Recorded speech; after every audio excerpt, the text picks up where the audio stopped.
everybody, Volen here, in pursuit of art. This video is going to be the entire process of rendering this geoform that you see right now on the screen. So it's going to be the entire, starting from nothing, so starting from scratch, the sketch, the layering, all that stuff. The thinking and what the strategy is described in the previous video, meaning of values, etc. That's described in videos before. So I encourage you to go through those if you're just starting out here. This whole thing took about 35 minutes, I think. This is starting with no prep, so I didn't have any values or anything like that, or even knew what the process was going to be.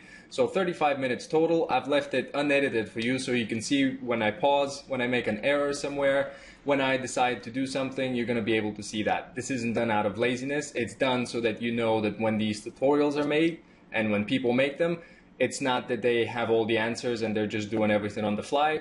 It's a very thoughtful, slow process that requires stopping, thinking about it, continuing on, and that's not something that you get to see in most tutorials, so I'm hoping that this will provide it for you. Okay, let's get started. A final little addition.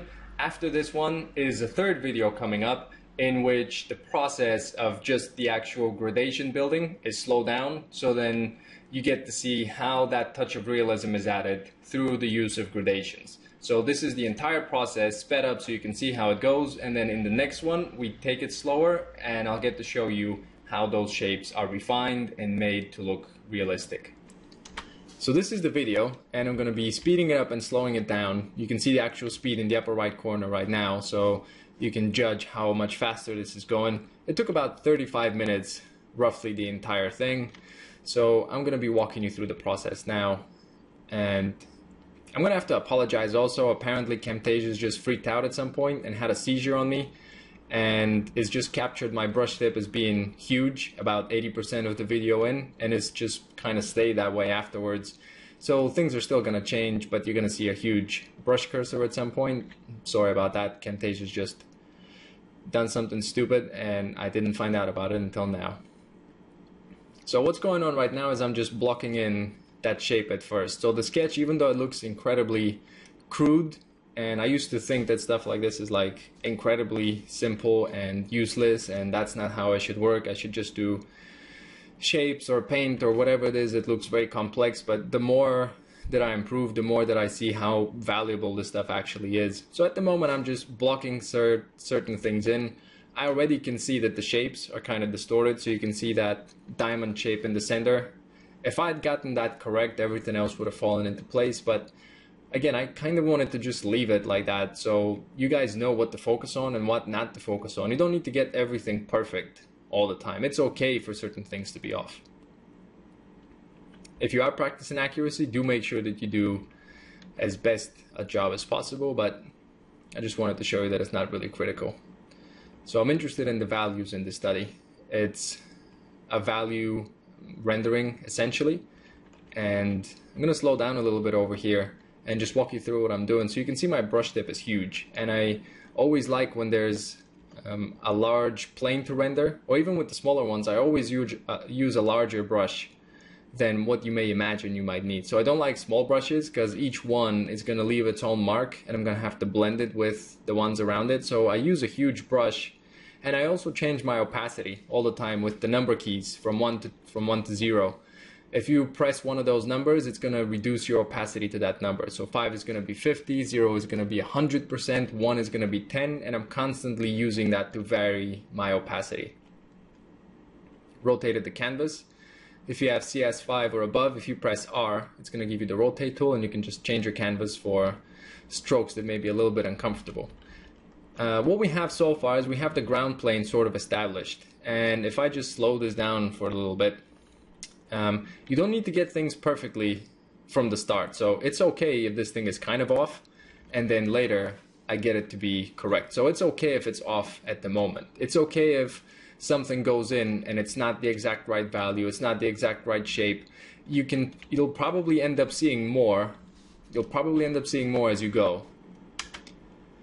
Sorry, I just got a phone call and there's no way to actually find out what I just said, so we're both just gonna have to pretend that I'm not having a schizo moment now where I just completely change topics on you. So I think I talked about large brushes and I like using those for rendering.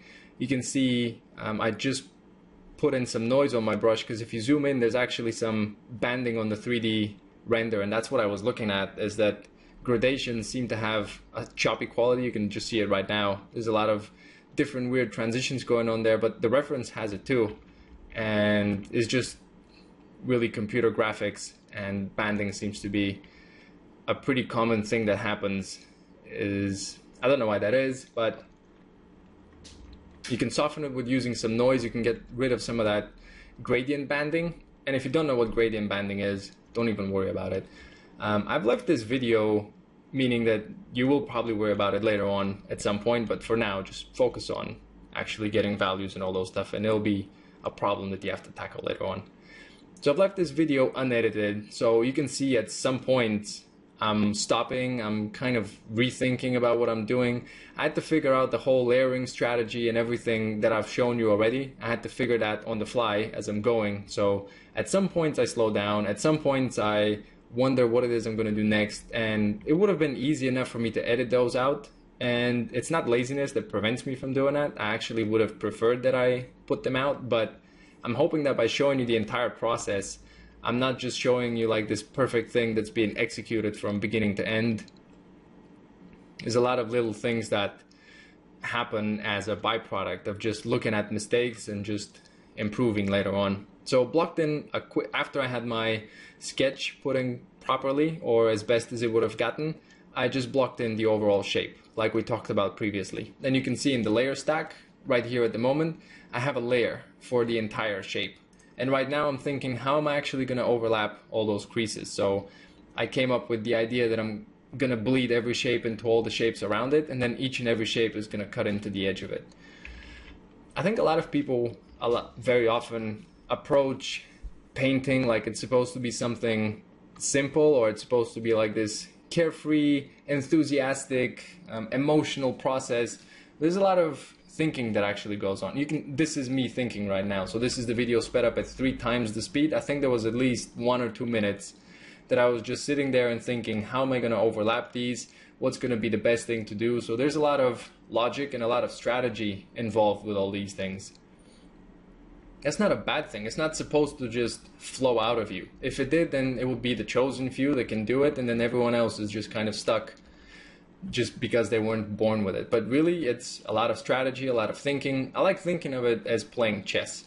I don't play a lot of chess, but that's how I think about it. I think about it as moves that you have to make and directions that you have to commit to that you can later sort of see consequences of. And this goes for your studies in general, about what you choose to do now and whether you actually commit to your studying. That's going to show, let's say, a year or 2 from now. So the more consistent you are, the more committed you are, the better the quality of your thinking, the better the quality of your work. So there is supposed to be thinking involved in this. And a lot of times when I have students, the biggest thing that I try and tackle with them is just the fact that they don't really think about something before they dive into it. They jump into it, they get frustrated, they get emotional, they get all these different things, but they don't actually just spend the time to think about their problem. What we have so far that's going on there is I've just blocked in those values that we discussed before. So I have roughly a correct sort of block in. So this is the first stage. This isn't finished. I'm not done yet. I've just put those shapes in the right place. And now what I'm doing is I'm giving myself notes on the actual gradations, because once I have those layers in, once I have those shapes blocked in, now to make it look realistic, the second step, and like we talked about in the previous video, the mastery level step is the actual gradations, being able to reproduce those. And what these mean for me is I'm giving myself sort of little notes so I can go back if I can't see the value anymore, if I'm caught up in the rendering, if I miss something. These arrows to me represent the tail end of the arrow is where it's darker, and then the arrow tip is where it's lighter. So you can see tail end, darker, tip, lighter, and in which direction the lightness goes. So again, tail end here, darker, here, lighter. It doesn't really mean anything on this one because there's barely any change, but so it's just a note for myself. So as you're working, I'm just gonna go back to it. As I'm working, I'm just giving myself notes of what am I doing right now? What do I need to do to get a good result, etc. So I'm giving myself those notes in case I miss something. So in case this isn't working, this is what I need to follow. And you can also see at the moment what's happening. We need some separation between those two planes. You can see that they're fairly close, but I'm really missing the separation. So this is something that I was aware of that I had to work on. So I need to separate those two. I need to make sure that each and every plane reads as its own area. Otherwise, if they blend, I'm going to lose the shape of the object. And you can see here, like I anticipated, I'm having some seams, so some problems with shape overlap. Fortunately, I have the silhouette of the object and I can just go back in, or I can just change and distort that actual layer to overlap and cover that space up. So these are the notes in case I get lost. Going in there, and I'm fixing that seam right now. Just decided to lasso it and just put in the shape, locking all the layers now. So what that allows me to do is, once I've locked the transparency and each and every layer is its own, each and every shape is on its own layer, I can go in and render individually.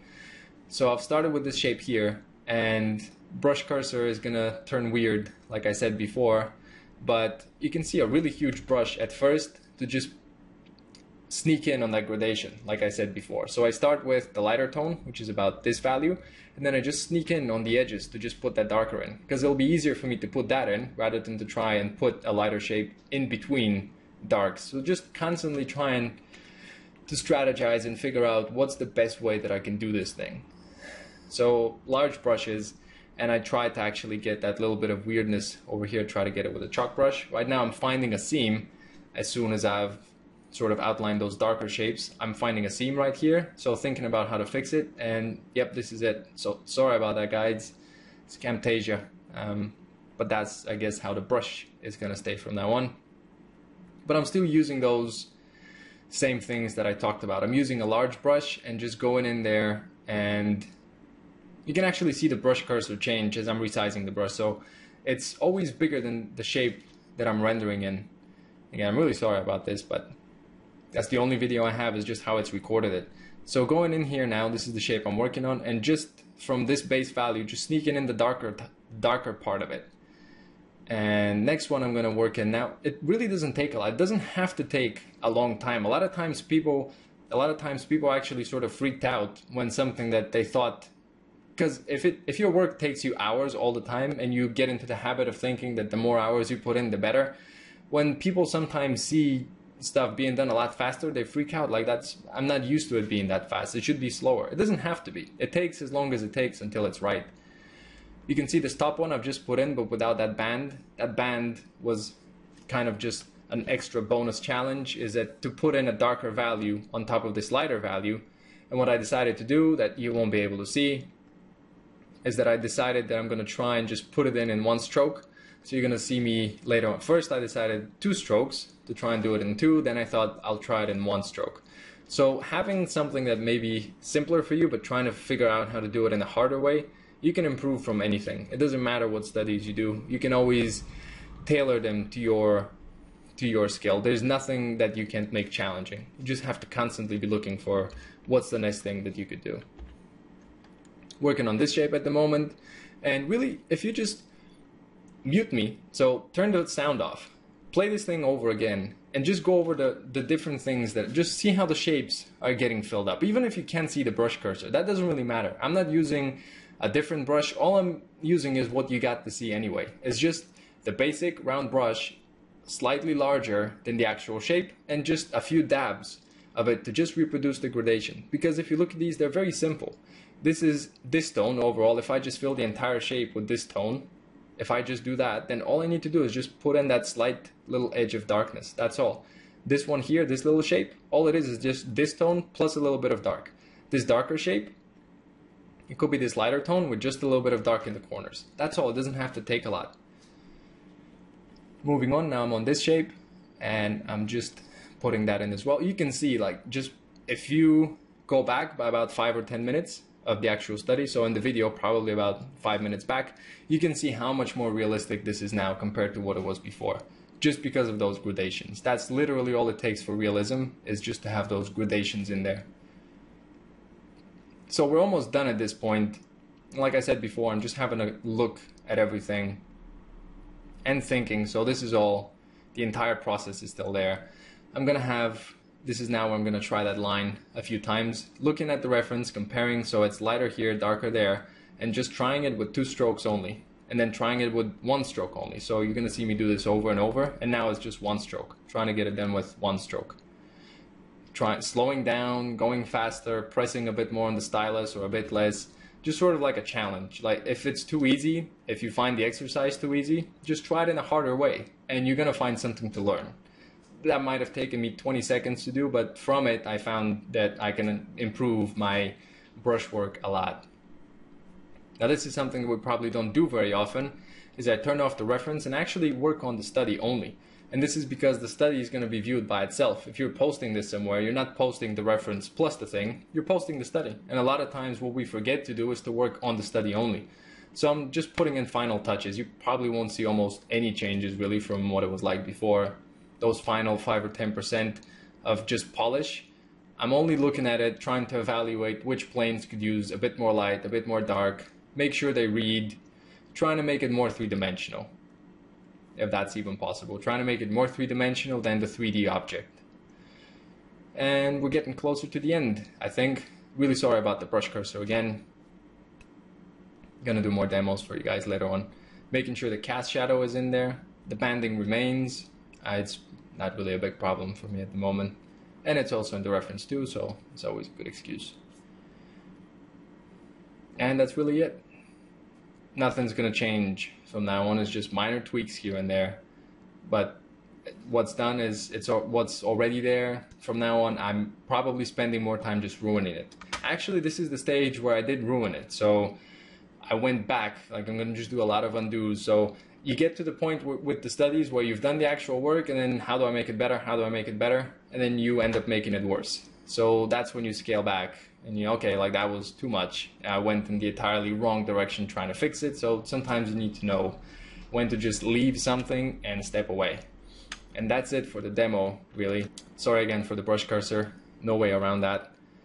And I'll just click off all the different shapes for you and just show you how they come together. So the base silhouette, that's all, just a tiny little bit of rendering. That's all that it takes. It's just a few brush strokes. It doesn't need to be a lot. So just putting all of these in for you to see how you might not even, at this point it doesn't really read like anything, it doesn't look like anything, but the more of those shapes that you put together, the more of the context you provide, the more realistic the whole thing becomes, until you can't help but only see it as what's there. So if you're having trouble to just find these right tones, find those right shapes, etc., provide more of the context for yourself, and then you'll be able to see the entire thing better and find what is it that you need to adjust to make it better. Okay, so that's it. I'm hoping this was useful to you. Please send me some comments. Let me know what made sense of all this stuff, what didn't. It'll help me make more videos for you that are more helpful to you, because I'll know what you struggle with, and that'll help me help you better. If it was helpful, please give me a like, subscribe, and if you can, very much appreciate it if you can share this with other people, because it'll help the channel grow, and it'll help more people too. Thank you very much for watching. See you around soon.